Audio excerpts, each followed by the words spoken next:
তা আমার দেশের প্রতি আমার যদি প্রাউডনেস না থাকে, আমার দেশকে যদি আমি না জানি, তাহলে এই ছেলেটি তো পরে রাজনীতিতে আসছে এসে সেই কিন্তু রাষ্ট্রকে রিপ্রেজেন্ট করছে বা জনগণকে রিপ্রেজেন্ট করছে। এবার সে তারপরে নীতি নির্ধারণ করতে যাচ্ছে, কোনো পলিসি মেকিং করতে যাচ্ছে। এবার ধরো কোনো ডাক্তার, ধরো তুমি একজন সার্জেন, তুমি অপারেশন থিয়েটারে ওটিতে যাচ্ছ, কিন্তু তুমি জানো না যে অ্যানাটমি সিস্টেম আমার কোথায় ভেসেল আছে, কোথায় লিভার আছে, কোথায় ভালো তুমি জানো, তুমি পারবে সার্জারি করতে? পারবে না তো।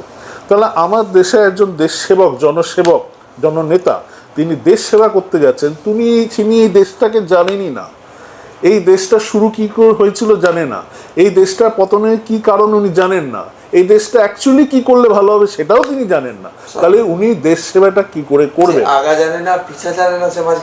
হ্যাঁ হ্যাঁ, এবং তারাই আবার বেশি জানেন। এই যে রবীন্দ্রনাথ ঠাকুর একটা দারুণ কথা বলেছিলেন যে আমাদের দেশে এমন কিছু লোক বাস করেন যারা নিজেকেও জানে না, অপরকেও জানেন না, যারা এই ঠিক কি সেটাও জানে না, ভুল কি সেটাও জানে না, এমনকি তারা এটাও জানেন না যে আসলে তারা কিছুই জানেন না।